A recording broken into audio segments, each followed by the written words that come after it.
A pesar de las inconformidades y de los amagos de ruptura, el PRI abrió finalmente los candados para que candidatos externos puedan aspirar a ser sus abanderados presidenciales en una decisión que sobre todo beneficia a quienes querían mantener la madeja, la baraja abierta hasta final de año, cuando el presidente Peña deberá de tomar esa decisión, a juzgar por los hechos que se están dando en la Asamblea Nacional. ¿A quién beneficia esto, la apertura de los candados, y el que finalmente sea el presidente el que conserve, hasta donde uno puede ver, la capacidad de decidir sobre quién va a ser su sucesor? Muchos apuntan, o casi todos apuntan, al secretario de Hacienda, José Antonio Meade, pero hay otros. De esto vamos a hablar hoy en Opiniones Encontradas. Muchas gracias por estar con nosotros en este programa en el que todas las ideas se pueden cuestionar siempre que se debatan. Vamos a ver unos datos de contexto y regresamos aquí a nuestro foro a tener nuestro debate de hoy.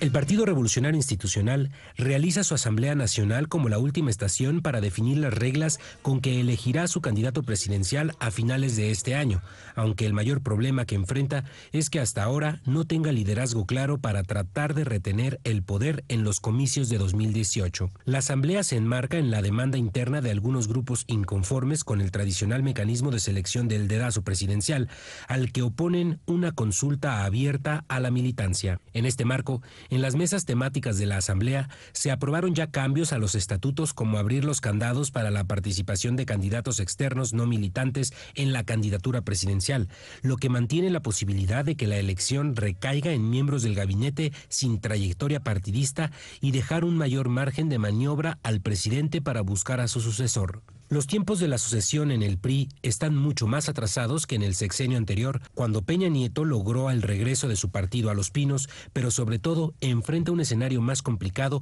por arrancar como tercera fuerza en las encuestas y una merma de casi 5 millones de votos. Sobre todo porque carece de liderazgos viables para enfrentar a su principal oponente, Andrés Manuel López Obrador.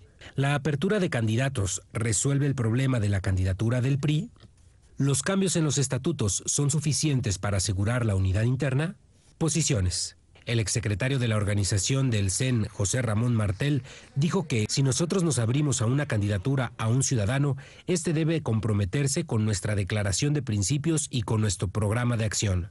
En contra, el exgobernador de Oaxaca, Ulises Ruiz, advirtió que la decisión hace realidad los riesgos advertidos por Manlio Fabio Beltrones de volverse un taxi que puede llevar a cualquiera sin compromiso. La expresidenta nacional del PRI, Dulce María Sauri, considera que el compromiso más importante de la Asamblea Nacional del Tricolor debe ser atacar la corrupción. Ivonne Ortega, exsecretaria general, exigió que el candidato presidencial de 2018 sea producto de una consulta a militantes y simpatizantes. Propongo una consulta interna abierta a los militantes y a la ciudadanía que sea tan clara, tan transparente, tan de altura, que la única consecuencia sea la unidad y que el único resultado sea el triunfo electoral de 2018, aseguró. Arrancamos con Opiniones Encontradas. Muchas gracias por estar con nosotros. Vamos a hablar de la Asamblea Nacional del PRI, que se está celebrando estos días. Comenzó con mesas de discusión sobre varios temas, entre ellos reformas a sus estatutos. Próximo sábado se va a clausurar aquí en sesión plenaria, donde tendrán que votar justamente algunos de los cambios que ya se han dado.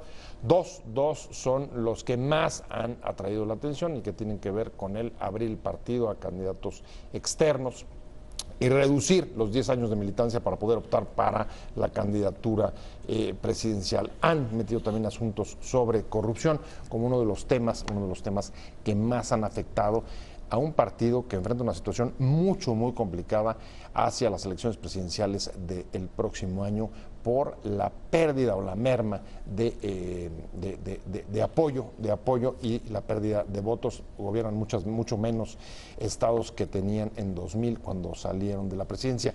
Vamos a entrar a ver y quién gana, quién pierde, qué se mantiene, qué cambia, qué significan estas nuevas reglas que el PRI se está tratando de dar para, digamos, modernizarse o en todo caso abrir o mantener mayores opciones dentro del encarte de los candidatos a la presidencia, que por cierto, y eso es una de las cosas que menos se dice, pero ahí está, es el partido en el poder que hoy no tiene todavía candidato a la presidencia. Jorge Javier Romero, muchas gracias por estar con nosotros. De veras un placer. Profesor investigador de la UAM, y vamos a tener también telefónicamente a Marco Michel, exdiputado del PRI, y además estuvo en la mesa Visión de Futuro, una de las que más expectativas levantó allá en Guadalajara. No sé si tenemos a Marco Michel ya en la línea. Marco, ¿cómo estás? Hola, mucho gusto, José Luis. Gracias por estar con nosotros. Y si quieres arrancamos con Javier Romero. ¿Cómo ves las reformas que está lanzando, que está aprobando el PRI? ¿Te parecen suficientes para, digamos, resolver la sucesión presidencial? Bueno, lo primero que hay que destacar es cómo en este circo de varias pistas que abrió el PRI para su asamblea, la pista central fue la de Campeche, ¿no? La de los estatutos, porque todo el mundo estaba ahí pendiente de cuál iba a ser la línea de reforma. Y que por supuesto esto está totalmente encaminado a ir alineando ya las preferencias respecto a los posibles precandidatos del PRI a la elección del año próximo, ¿no? Efectivamente, el PRI había puesto candados altos en una reforma estatutaria previa, en la época en la que se estaba reafirmando la militancia priista como un criterio esencial para tener derecho a optar por los cargos, en la época en la que habían perdido la presidencia, ¿no? En cambio ahora, que la sucesión presidencial, como tú muy bien lo decías en la introducción, se va a decidir en Los Pinos, era necesario darle mayor margen al presidente para que pudiera optar por distintos aspirantes. Y bueno, por supuesto, la apertura que se da en estas reformas beneficia a los que no son militantes del partido y que están en el gabinete y que han formado parte del grupo central de este gobierno, sobre todo a José Antonio Meade. Reduce los años de militancia, lo cual pues, permite que también entre a jugar Nuño, pero de todas maneras la decisión final sigue siendo esta caja negra que es como en los viejos tiempos del régimen monopólico, la decisión presidencial, ¿no?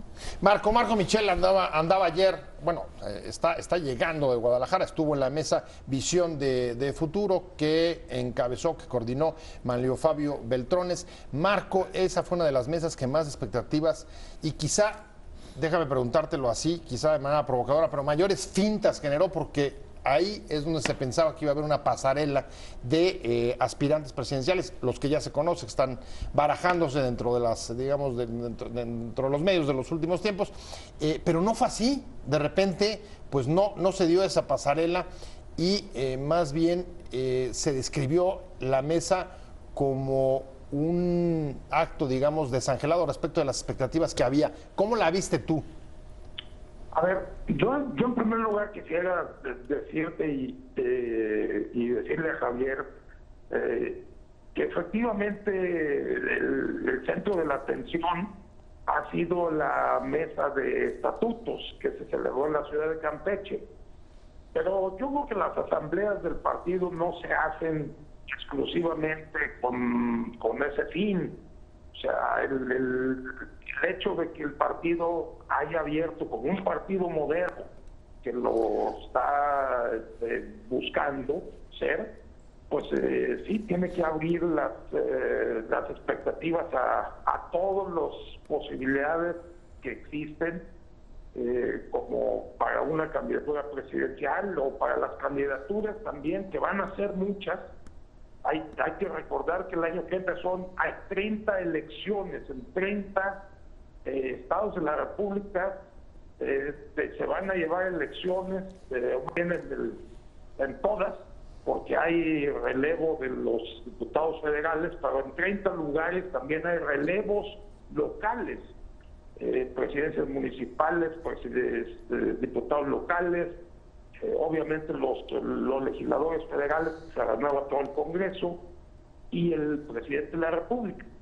Y el hecho de que el partido tome la decisión de abrirse plenamente a que no haya restricciones de ningún tipo a quienes van a ser candidatos, pues habla de un partido moderno, abierto, incluyente. Pero yo quisiera decirte que la mesa a la cual yo asistí, una mesa muy rica en participaciones. Quiero decirte que en esa mesa efectivamente se discutió las agendas sociales, políticas, económicas, la agenda internacional, en fin, las agendas que al PRI le interesa presentarle a la ciudadanía, porque yo creo que eso es lo principal de un partido político, tener la posibilidad de acercarse a la ciudadanía con propuestas. Y creo que eso es lo que se discutió en esta mesa de visión de futuro. Y a propósito de las pasarelas, pues yo te diría que sí estuvieron algunos secretarios de Estado que han sido mencionados, por cierto, como posibilidades a una candidatura a la máxima elección. Pero, bueno, ahí estuvo el secretario de Turismo, el licenciado Enrique de la Madrid, una presentación como delegado que también y hoy el secretario Nuño igual como delegado que estaba registrado, pues presentaron también como cualquiera otro de los cientos de gentes que participamos en la reunión, presentaron su propuesta.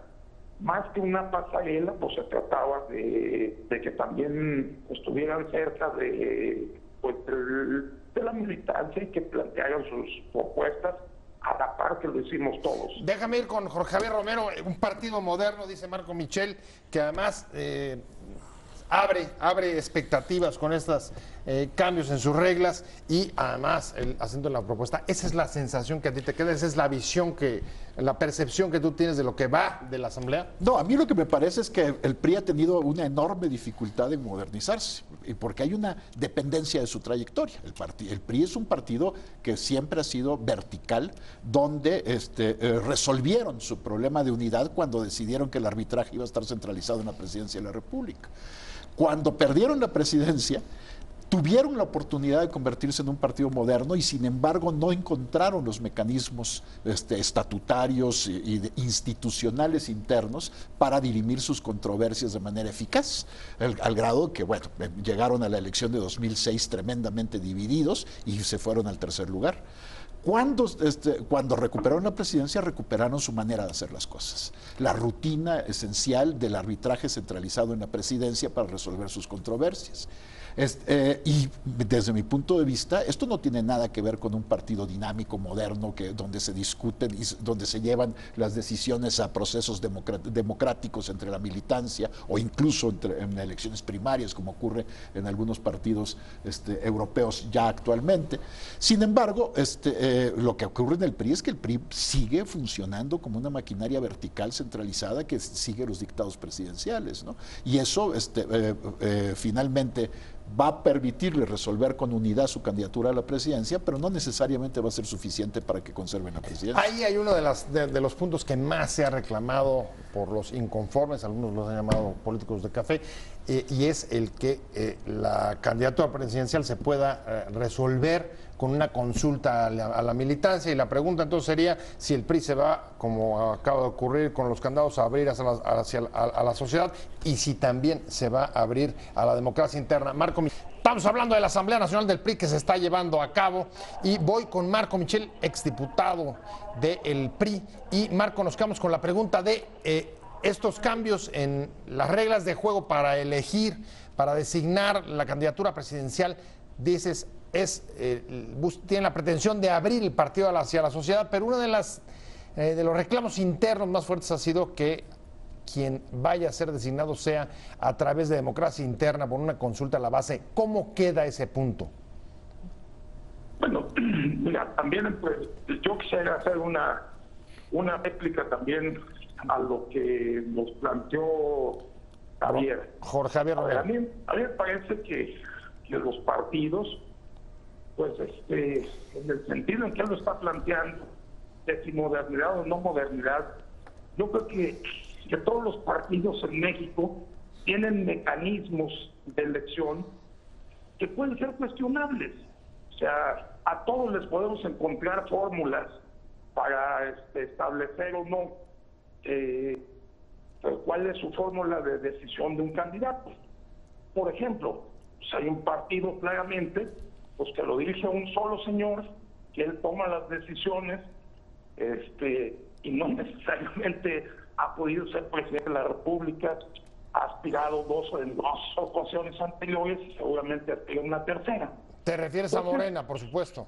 Sí, entonces esto de que hay un factor que aglutina de unidad, sí, en efecto, el ciudadano presidente, pues si es de un partido político, no solamente en el nuestro, también fue el caso de otros partidos que estuvieron ya en el poder o que han estado en los estados de la República, pues que tienen una influencia necesariamente en las decisiones.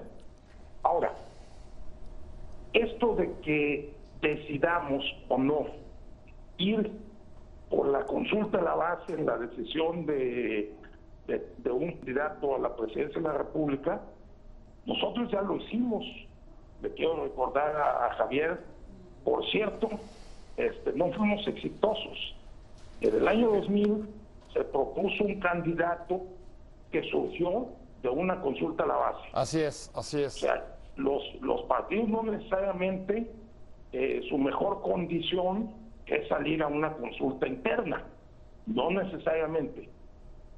A veces funciona, a veces eso pues, se convierte en un obstáculo para la unidad del partido.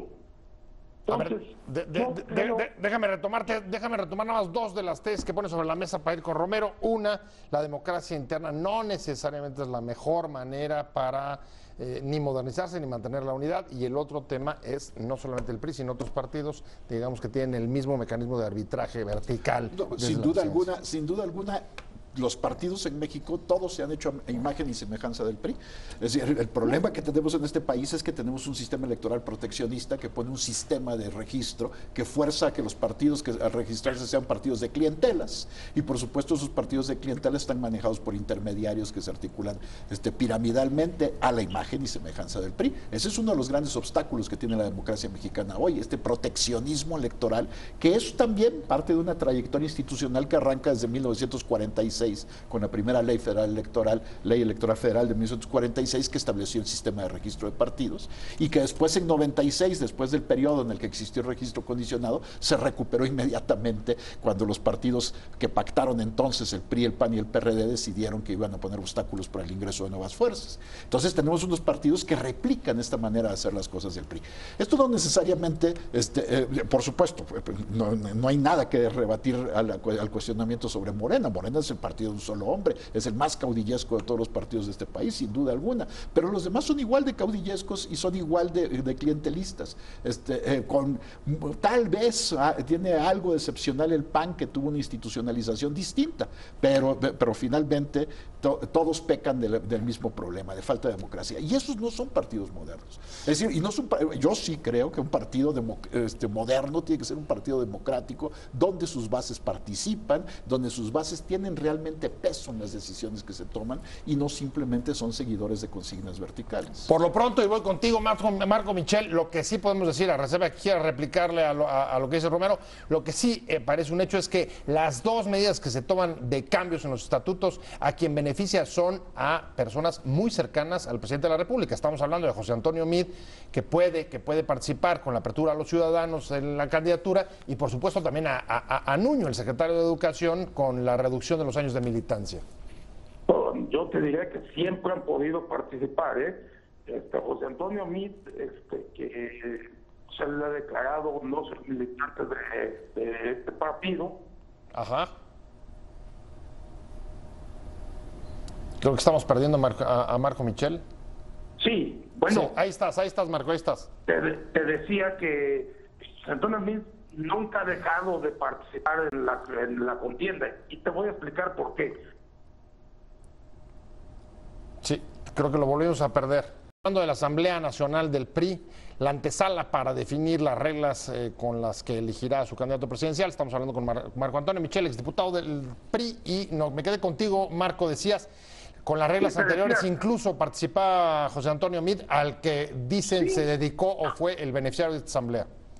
No, yo creo que él estaba en la consideración también, porque las reglas del partido siempre han establecido la posibilidad de candidatos externos, sobre todo cuando hay una alianza con otras fuerzas políticas.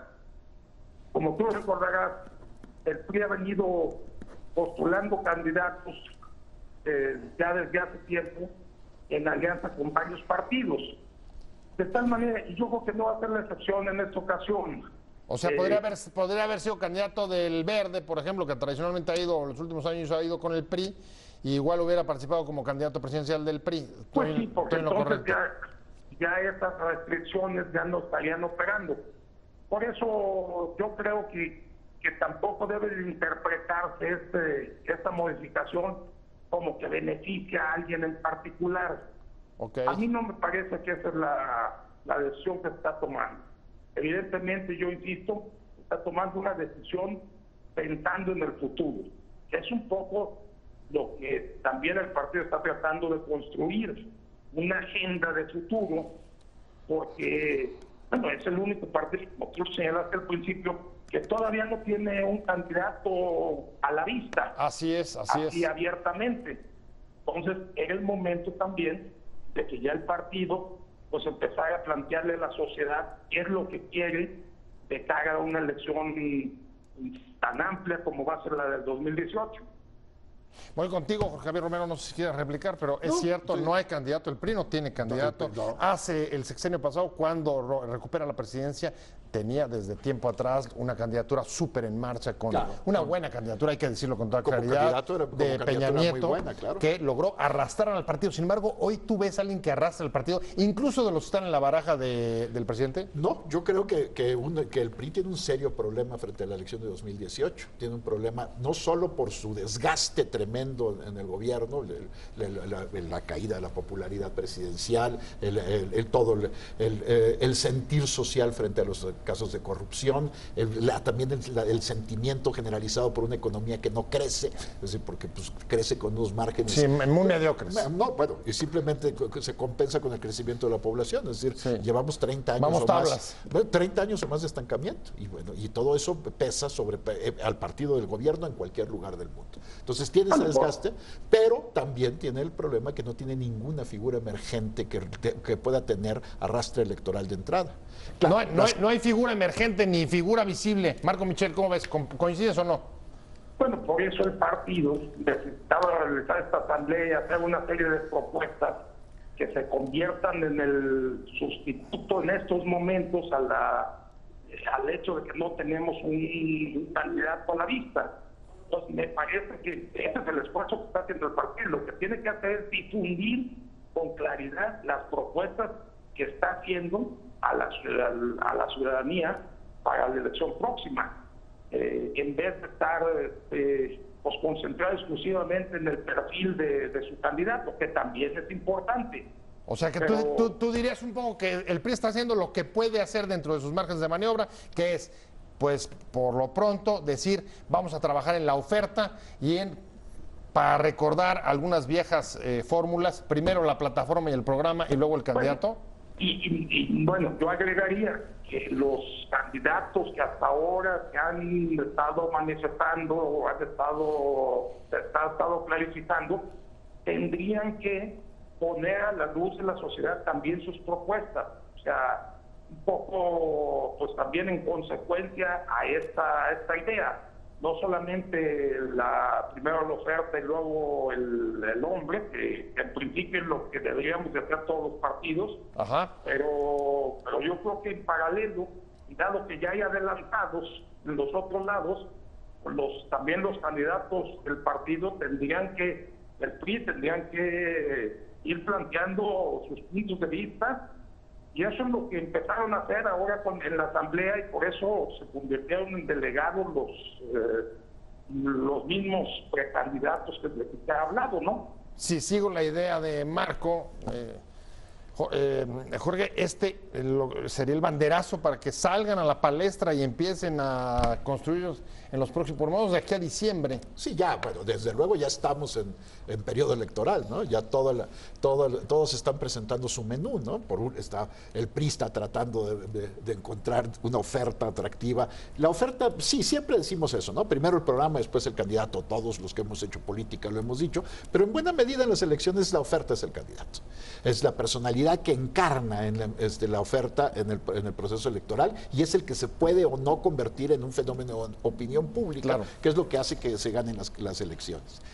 Bueno, el PRI ya está en ese proceso, los otros están también viendo, dices, el PRI no tiene candidato, pero tampoco, bueno, el PRD está totalmente desdibujado, desfondado, está partido entre los que se van a ir a la cargada con López Obrador y los que están buscando a ver cómo salvan los trastos en un frente amplio, con una parte del PAN que también tiene poco claro cuáles son sus opciones para enfrentarse a Margarita Zavala, que tiene todo el apoyo del grupo del grupo de Calderón, de los que ahora están un tanto al margen de la dirección del partido, pero tienen una gran fuerza y todavía tienen algún arrastre electoral. Entonces, ya todo el mundo está presentando su menú, ya todo el mundo está presentando sus cartas, por supuesto, con el enemigo a vencer, que es el que lleva en campaña 12 años, ¿no? Y tiene que ver eso también, Marco, tú cómo lo ves, digo, el hecho de que ahora el presidente tendrá unos meses más, digamos, gana unos meses más de tener una amplia baraja hasta conocer qué pasa con el Frente Amplio que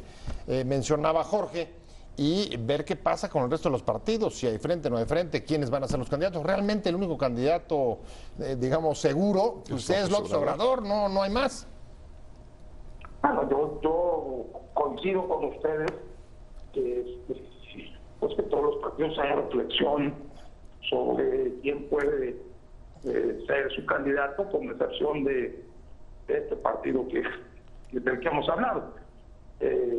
Entonces, pues me parece que está en la reflexión de los militantes de los partidos y obviamente pues están en la opinión pública, por la gente que se vayan manifestando como interesadas en participar en este proceso. Yo creo que eso es una cosa consustancial al proceso mismo. Yo no le veo pues alguna diferencia con lo que ha ocurrido también en otras ocasiones. O sea, porque ustedes recordarán que también el PRI la vez pasada, en el 2012, pues también tuvo una contienda entre por lo menos dos precandidatos a la presidencia, del cual uno, que es el actual presidente, pues tenía pues una ventaja por su trabajo que había realizado en el estado más poblado de la República y en fin, o sea, las acciones que había logrado. Ya no era gobernador y ya se había manifestado también a búsqueda de esa candidatura, ¿no? Se me va el tiempo y les pregunto rápido a los dos, casi en 2 palabras, ¿quién va ganando en esta Asamblea Nacional? Pues la verdad es que yo no tengo bola de cristal, yo no sé quién vaya a ser el candidato de PRI, quién va ganando. Yo creo pensaba que José Antonio Meade ya iba encaminado hacia al Banco de México y sin embargo con todo lo que se ha discutido en esta campaña revive su posibilidad de ser candidato a la presidencia por el PRI. Bueno, sin embargo todavía falta mucho y faltan las decisiones centrales. ¿Quién gana, Marco? Yo creo que el piso en estos momentos está parejo. La Asamblea está buscando eso, que ahorita quien trabaje sea pues el partido, el visible, y que pues en los próximos meses pues estaremos viendo las propuestas de los distintos precandidatos, por decirlo así, hasta eventualmente llegar quizás a un momento de las precampañas en donde se defina a lo mejor el partido de cómo va a surgir nuestro candidato. Pues les agradezco mucho a los dos. Muchas gracias, Marco Michel, exdiputado federal local, además ex integrante de la Comisión de Concordia y Pacificación en Chiapas. Muchas gracias, Marco. Te mando un fuerte abrazo. Muchas gracias por haber estado con nosotros. No, gracias a ustedes. Jorge Javier Romero, como siempre, un placer haberte tenido aquí. Profesor investigador de la UAM, muchas gracias de verdad por haber estado, pero sobre todo a usted por haber estado con nosotros en Opiniones Encontradas. Nos vemos.